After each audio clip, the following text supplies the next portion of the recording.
IC-814, the Indian Airlines plane, gets hijacked. I think many people have forgotten that even after the deal was done, one of the hijackers says, "We have left a present for you, you India, in the plane." And there's complete panic because the suspicion is there's a bomb. That's when they found this car with dark windows, so they didn't know who it was that was in the car, but the headlights of the car were on, and somebody was showing bag after bag which was red in color. Why did Captain Devi Sharan, who was piloting the plane, why did he take off from Amritsar? When the plane was hijacked, the hijackers brought a blood-stained knife to the flight deck, to the cockpit, and said, "If you do not take off, we will kill a passenger every 10 minutes. It's a very difficult choice that the pilot must have had. Why was the plane not stopped in Amritsar somehow, anyhow? And two, when we think of the dreaded terrorists who were released, Masood Azhar, Mushtaq Zargar, Umar Sheikh, who would go on to harm the interests of India, the rest of the world, could something different have been done? This decision to release terrorists. This was a plane load of our people sitting in a airport in a country with whom we had no relationship, with a regime that we were not all that familiar or friendly with. The initial demand from the hijackers was to release 36 Pakistanis in Indian jails. That's true. 36. Yes. And $200 million in cash. And then it was whittled down to the release of these three men. Yes. Absolutely. Terrorists. Absolutely.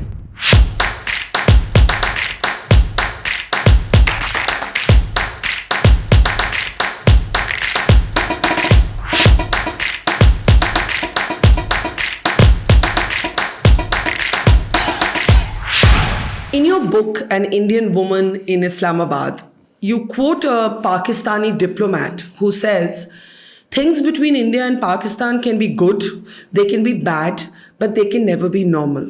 Yes. You were witness to perhaps the most tumultuous period between India and Pakistan, the year of 1999, when Lahore Declaration, the Lahore Bus journey happens, the Kargil War happens, the military coup that deposes Nawaz Sharif happens, and the hijacking of IC-814 happens. So there's a lot to talk about, and your book is an extraordinary capture of those years. But let's start with asking you whether you ever felt a moment of normalcy in the 3 years you were there between India and Pakistan, or do you agree with the Pakistani diplomat who said, India and Pakistan will forever be locked in this schizophrenia of either having a terrible relationship or an over-sentimentalized one? Well, I hope that it is not forever. I hope there will be times which are normal between India and Pakistan. After Lahore, it did seem like it was becoming normal, but that was short-lived. And I think that chapter I started with what this Pakistani diplomat had said to my husband about that the relationship can never be normal. And I ended it, towards the end, I have a quote, I think, from perhaps Economist or somewhere, where they said that they were trying to be not just a good relationship, but a normal relationship, that let's be normal. Yeah. So that's what the objective behind that chapter was, that there was an attempt to make it normal, but that didn't last very long, unfortunately. When you look back at your time in Pakistan, what was the most challenging time? I think the Kargil, during the time of Kargil conflict, that was the most difficult time, because we had to send our children to India. We were both in the essential team, so we couldn't, neither of us could have come back. And that was really stressful, to know that, and our children were not very old. So it was very stressful to know that, they are in India, we are here. They were not worried, but we were worried that they might be worried, So that was a difficult time, because there was a time when we thought we'll have to move to the Chancery. Everyone was instructed to keep a bag near the door because it might have to be very sudden. And if worst come to worst, then both Ghanshyam and I would have been in the Chancery building. So that was a very difficult time. We're marking 25 years since the Kargil victory by the Indian military. Yet there are paradoxes even in a moment of war, and your book captures some of them. Yes. For instance, you say at the height of this war, when you and your husband are both part of the essential team, you're in Pakistan when the war is unfolding between India and Pakistan. Your landlord is a Pakistani with a son in the Pakistan army. That's the Pakistan army is in Kargil, but that gets acknowledged many years later, not at the time of the war. No. He comes to you and he's worried for your safety. Tell us that story. Well, we had a very good relationship with our landlord. Khan Saab. Khan Saab. And I don't even remember his full name. I don't know if I ever knew his full name. But he was a really wonderful man with also a very wonderful family. And because they had converted the old staff quarters into an apartment for themselves, so they frequently came and stayed there. So that was perhaps one of the few families that we knew very intimately. And as it happens, between human beings, and that's one of the things that I want to highlight in this book, that at the human level, we are all human beings. And there is no India-Pakistan at the human level. And so during Kargil, one evening our landlord came home. I was down with some kind of virus, and so we sat in the garden. We didn't sit inside the house. And he suggested that he should post he asked actually, should I send you my gunman to guard you? So he wanted his private security men to guard you at a time when India and Pakistan were at war. Exactly. Now, your book captures a lot of these paradoxes. And, as someone who spent a long time reporting on India, Pakistan, but also whose family is a refugee family originally from Pakistan, I totally get these paradoxes. Yes. But they're very difficult to explain to people who haven't experienced them. Because at the level of the state, Pakistan has waged a proxy war against India for decades and continues to do so. Absolutely. At the level of people, the human connection can be very real, can be very spontaneous. Yes. For instance, your book tells a story about your favorite tailor, your Master Ji, who even at times of friction kept a line open to you, stitched your clothes. Yes. In fact, I was no longer in touch with him. Yeah. And it was a very strange time because Pakistan, terrorists from Pakistan had come into our parliament. And so there was this, it was a very, very tense period between India and Pakistan when the Lahore Delhi bus service was stopped and all kinds of measures were taken by India. And in the middle of that, I get a call from the High Commissioner's wife, who had just returned from Pakistan because we had brought back the families. And she said that I've come back, but I have a packet for you. And that packet was a salwar suit, which she said had been sent by Master Ji. Because I had introduced her to Master Ji, and Master Ji had become like everybody used to go to him. And what was even more interesting is that the next day he made a trunk call, the old-fashioned way. Somebody came on the line and said, I have someone to talk to you. And I was totally surprised. I was not expecting a call from him. And I didn't know who was calling. Yeah. And there he was. And he wanted to know if I liked what he had sent, if it fitted me, if I wanted anything else. And perhaps this, incidents of this kind are, as you said, they are very difficult to explain or to define, but they bring out the essential relationship at the level of the people. And it's not to say that everybody was good to us. There were moments when people were not really that good to us as well. But that is what this relationship is like, unlike any other relationship. So, I think people-to-people contact has become a bit of a cliche. We hear it all the time. People now roll their eyes at it. There is a phrase called Mombatti Walas to capture the peace activists who hold candles at the Wagah border. as somebody who reported on the Kargil War and since then has reported on India Pakistan, I'm not a pacifist for all situations. Yes. But do you actually believe that India and Pakistan can separate the human connection from the state confrontation, from the fact that Pakistan's state policy has used terror as an instrument against India? Actually, from what we have seen over the years, and this is probably from benefit of hindsight that I can say, that whatever may be happening at the level of the people doesn't seem to have any positive impact at the level of the official relationship. That's right. And the cross-border terrorism continues regardless of whether you have good people-to-people level contacts or no people-to-people level contacts. So perhaps the two are separate in a way. Yeah. And we have to recognize that we shouldn't get carried away by, there is an official level of the relationship that we have to deal with. And that need not necessarily reflect the warmth that exists at the level of the people. Your book captures that moment when Atal Bihari Vajpayee, then Prime Minister, goes to the Minar-e-Pakistan. Yes. And in the sort of guest book, he writes there how Yes. he, as the Prime Minister of India, would want to see Yes. a stable Pakistan.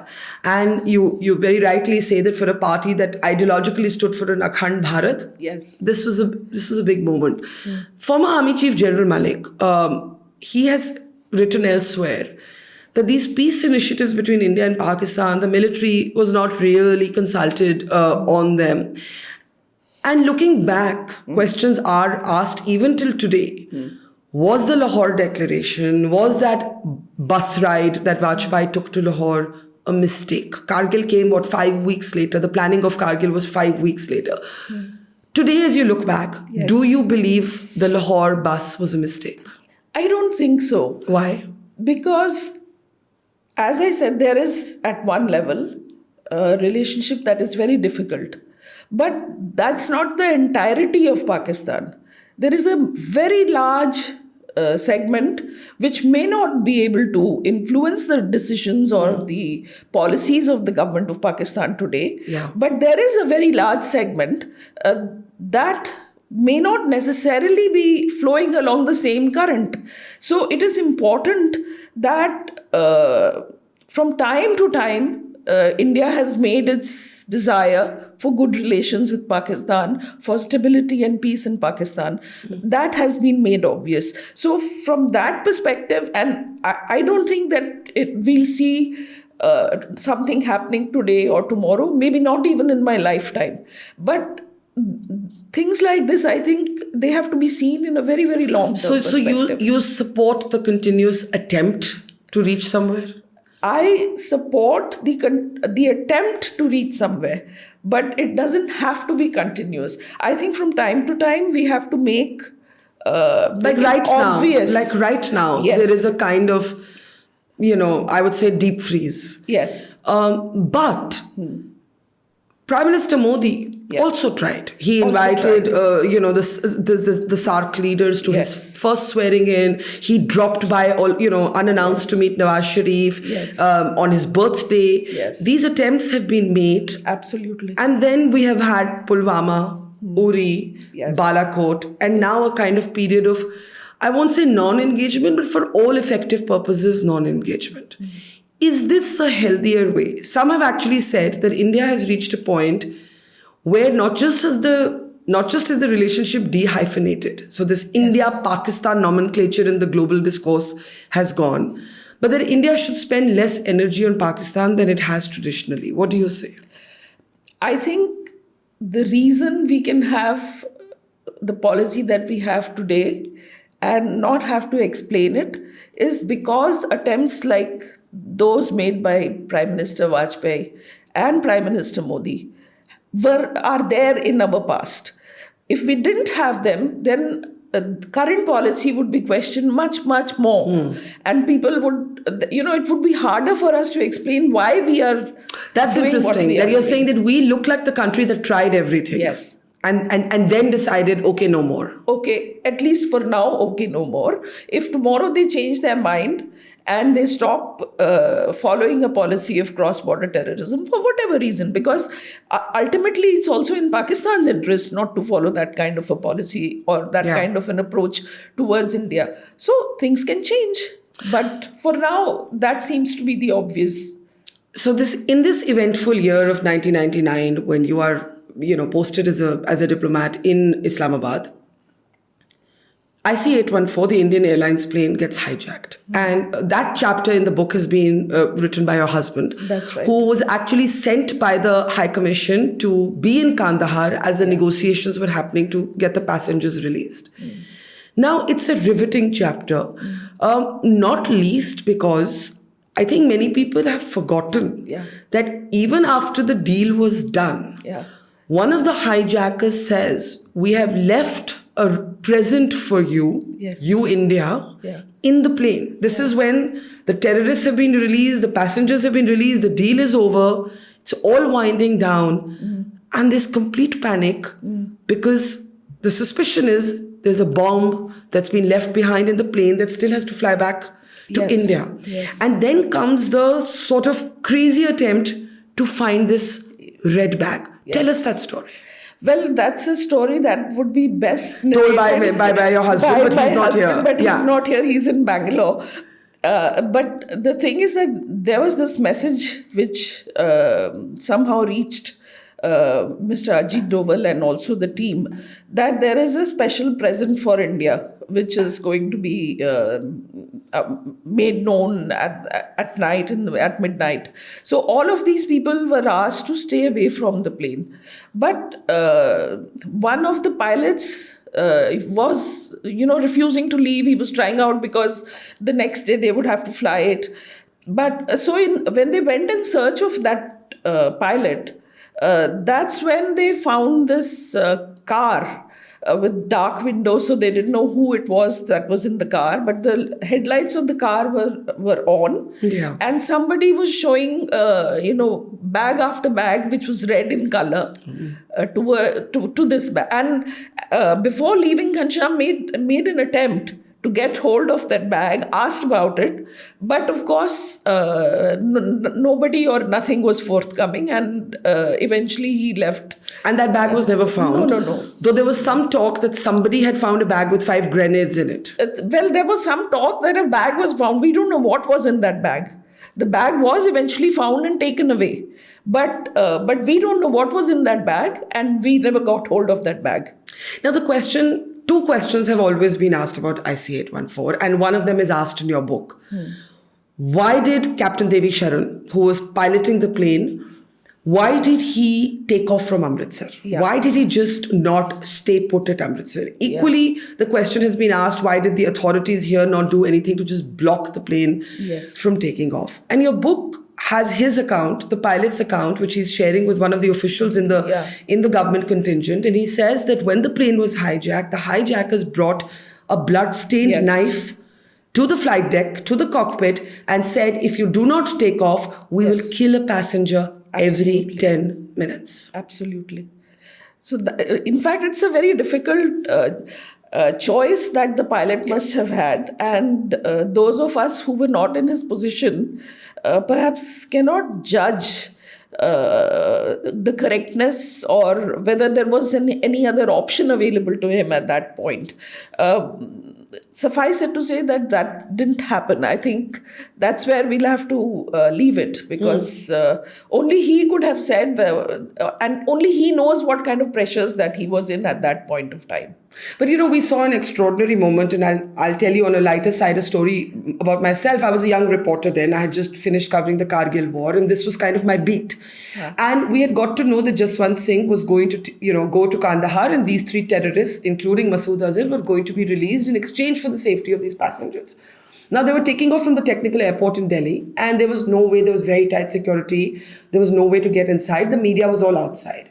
I found a small Maruti van. In those days, we had Maruti vans, and it was taking boxes of packed food that were going to go on the plane for the Indian contingent to have on the way.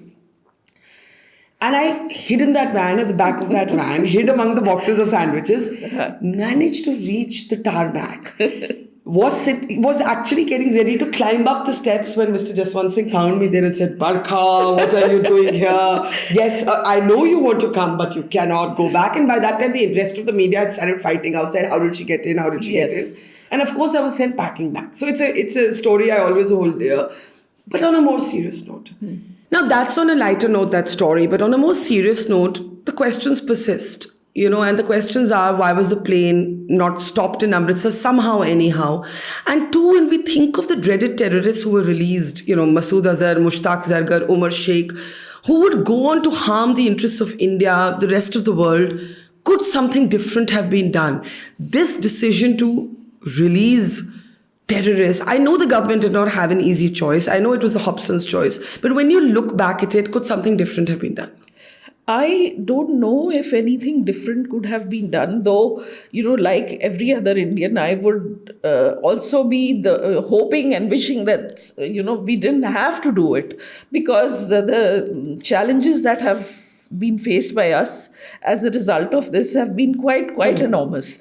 But I always like to try and see, putting myself in the place of the people who were taking the decision. Yeah. And when I think of that, I feel that this was a plane load of our people sitting in a airport and in a country with whom we had no relationship, with a regime that we were not all that familiar or friendly with.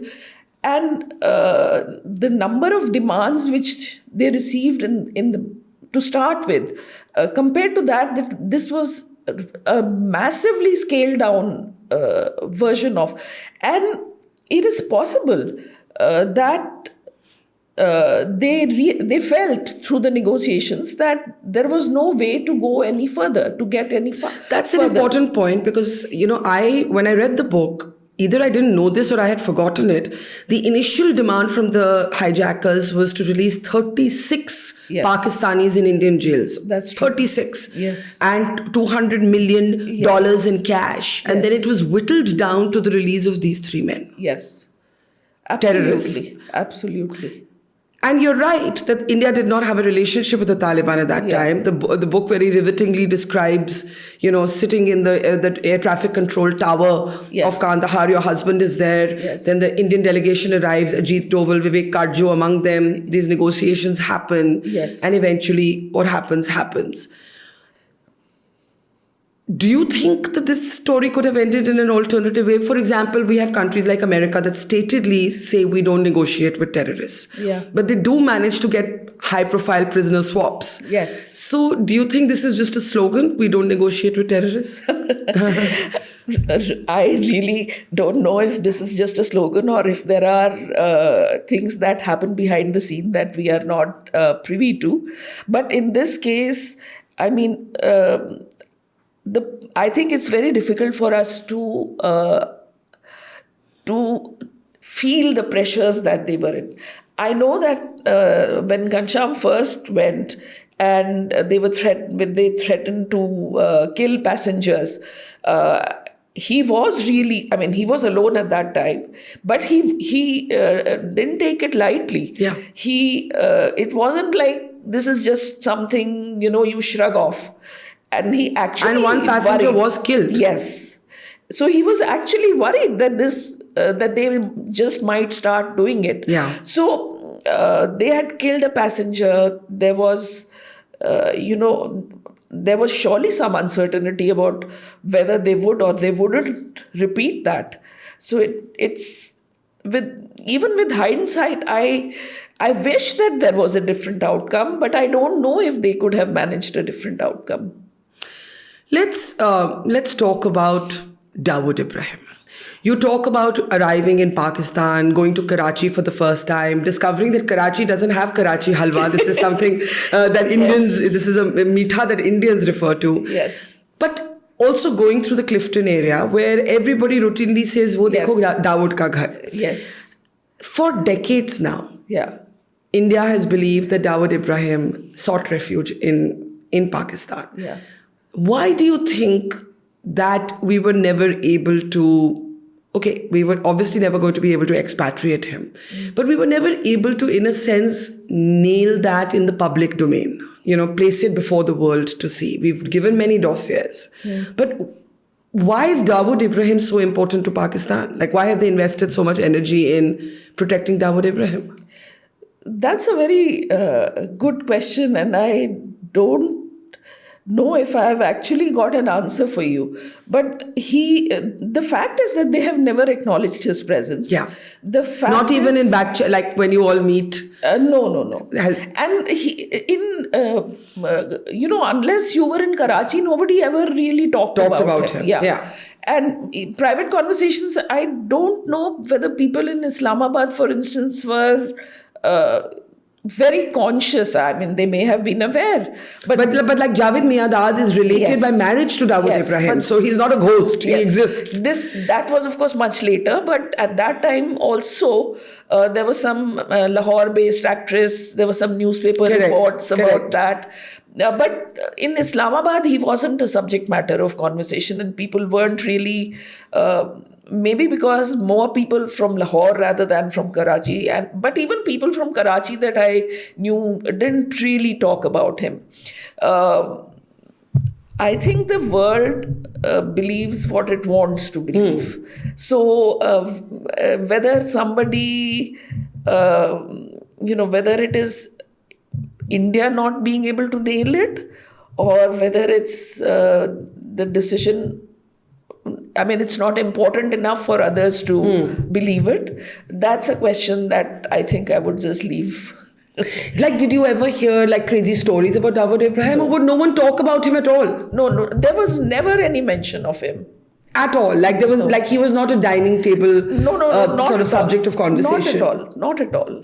He never figured in the conversation. Now let's come to the intractable question of the nuclear overhang. Prior to, I would say, Balakot, where a kind of new red lines were redrawn, the red lines were redrawn, there was always this argument that any conflict between India and Pakistan, you have to calibrate it such that it's below the nuclear threshold. Yes. You have witnessed the sort of reactions that happened in the immediate aftermath of sort of India and Pakistan going nuclear. And your book talks very interestingly about that. Can you talk about that time? Actually, the nuclear issue is again, it's, I think like most things about Pakistan, there's always two sides to the story. So though I have not written about it in the book, but while in Pakistan, I heard more than once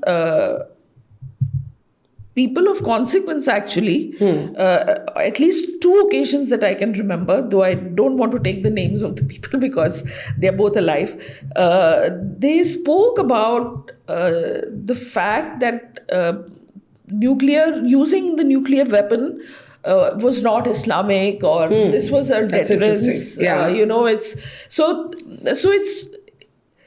While officially there is no such statement, but in private, when you talk to people once or twice, that we spoke to people about it, because people don't not necessarily talk about that with the Indian diplomats. But the response would be that, this is not something that they can use, that Pakistan can use, but it is more for deterrence. So with that, I mean, this, talk about being on the nuclear threshold or nuclear flashpoint, I mean, I would... Do you ever believe that India and Pakistan have come close to the danger, not to nuclear conflict, but to the danger of a nuclear conflict? And I ask this because, Kashmir in the old times was described in Western media often as a nuclear flashpoint between India and Pakistan. That was the kind of Western media cliche. Yes. But do you actually believe that our countries have ever come close to the danger of that escalation? Those such claims have been made, but I didn't, even during Kargil, we didn't feel that this is where it's heading, because it was not even a full-fledged war between the two countries. It was restricted. And I remember there was reading an article by a former a retired general of the Pakistan Army, where he wrote about how India and Pakistan have never bombed civilian areas even during war. So I don't know if Pakistan would, but you can't really take that. But that's such risk. an important point that you've just made, especially in the context of what's happened after the Hamas terror attack with Israel and Gaza. Yeah. I always quote India battling terrorism Yes. from Pakistan. Yes. And I'm not saying, I'm sure when any other line of control, civilians die on our side, civilians are killed on their side in firing that takes place between Yes. the armies. But India has never bombed an area which is heavily populated. Yeah. And that is such an important point that you've just made. Yeah, that's true. Though, when nuclear weapons are, even if they are in the background, you have to factor them in while making your... So, at the end of the day, that's why it is important that we should have a peaceful relationship with each other. It's in the interest of both countries. Let me talk just for a moment, and then we'll talk about the title of your book, Being a Woman in Islamabad. The current situation. Like, look at, in Pakistan, everything that you see, you feel you've seen it once before. Yes. There's always it's a perennial state of deja vu. Yes. But some things are quite extraordinary even for that. You've had a former ISI chief now taken into custody. Yes. You have a former prime minister behind bars. Chalo, that is normal. Yeah. But where is Pakistan in a way deriving its, some would say, audacity from? Your book quotes an old interview Benazir Bhutto does with, I think, Sham Bhatia, where she says Musharraf had this crazy idea that one day he could capture Srinagar. Yeah. And she was not convinced of the cogency of his plans. Yes. That perhaps he hoped to do the same with the Kargil crazy misadventure of his. But when you look at Pakistan today, you look at the rich billionaire military generals, you look at the kind of internal meltdown. Yeah. Does an imploding Pakistan suit India's national interests, or does, as Vajpayee had first argued, a stable Pakistan suit India's national interests? I have tried to, that's the, in my final chapter, that's what I have tried to touch upon. Imploding Pakistan cannot be in India's interest, because chaos and conflict and things going down the tube cannot but have an impact on India. Yeah. It's a long land border that we have, but there is also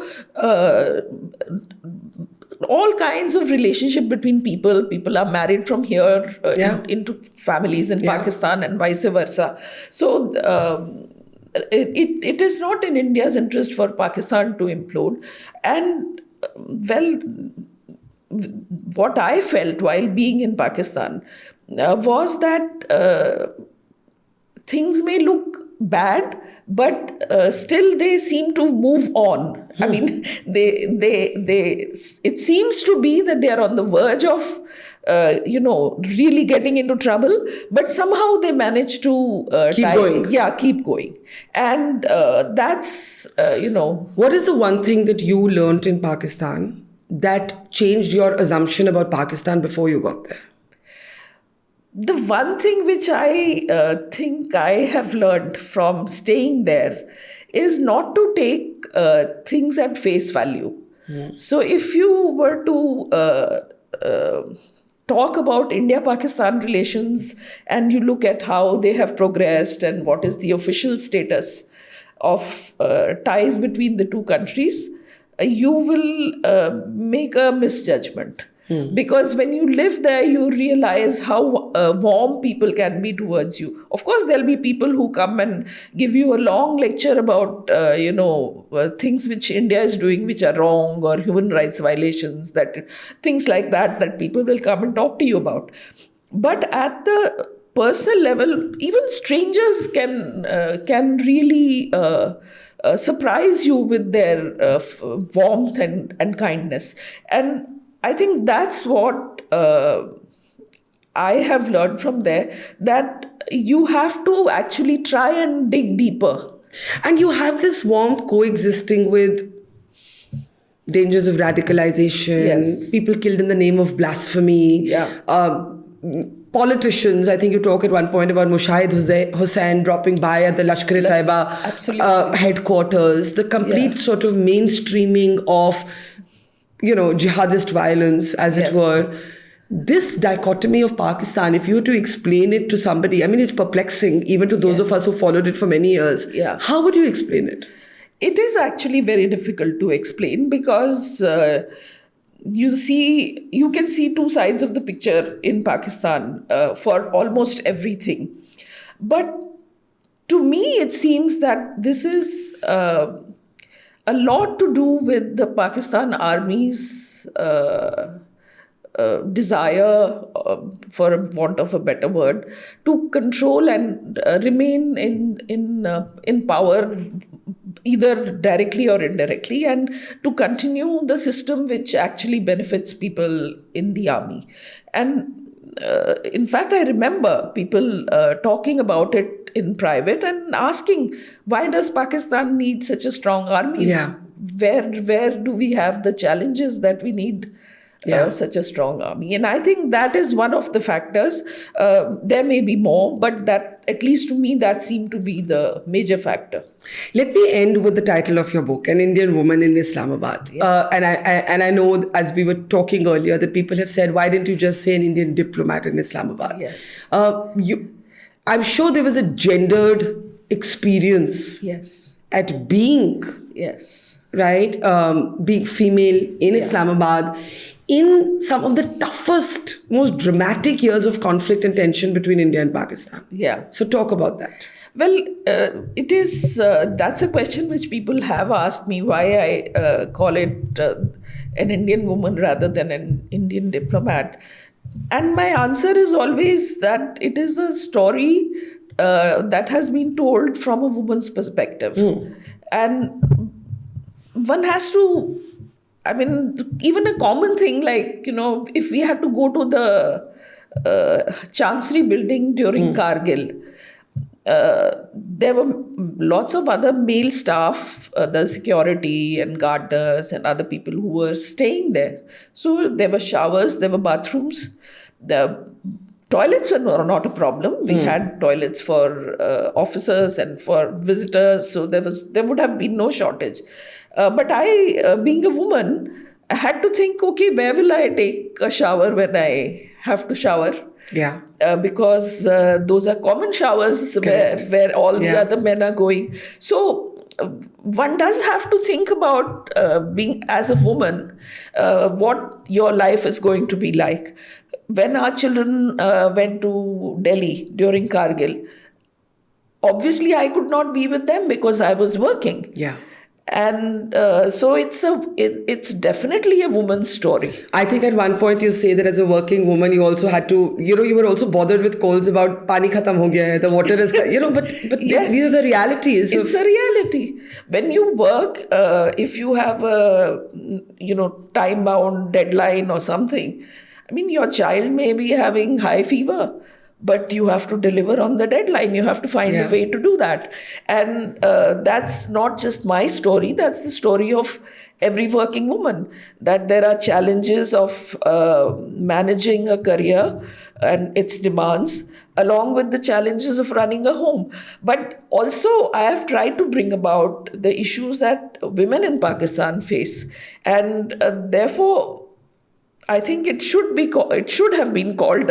I agree. But did you also have problems being, how the Pakistani establishment, did they take you initially less seriously because you were female? Well, I think that's a challenge that women generally face, that they are underestimated at face value. And I have always felt that I should not get disheartened when that happens, because that's an advantage. Because if You can surprise them. When you are dealing with someone, Yeah. you have to be able to assess them correctly. Correct. And if they underestimate you, they start off with a disadvantage. That's right. Whereas you have assessed them correctly. So it's an advantage to a woman if somebody underestimates them. Yeah, that's well put. Let me end by asking you, when you close your eyes and you think of your defining memory from Pakistan, what is it? Well, I think if we had to do that, I would always remember the good times that we had. It was very challenging, no doubt. Working in Islamabad was not easy, but it was we had a close mission. All the officers and families, they got along well with each other. We had good friendships that have survived these years of our nomadic life, and good memories of people that one came across. Well, I think amidst all the tension, personal relationships should and do survive. And That's is true. And that is, as you said, about the human connection. Ambassador Ruchi Ghanshyam, author of An Indian Woman in Islamabad. Thank you so much for talking to us. Thank you so much for having me. Thank you. Thank you.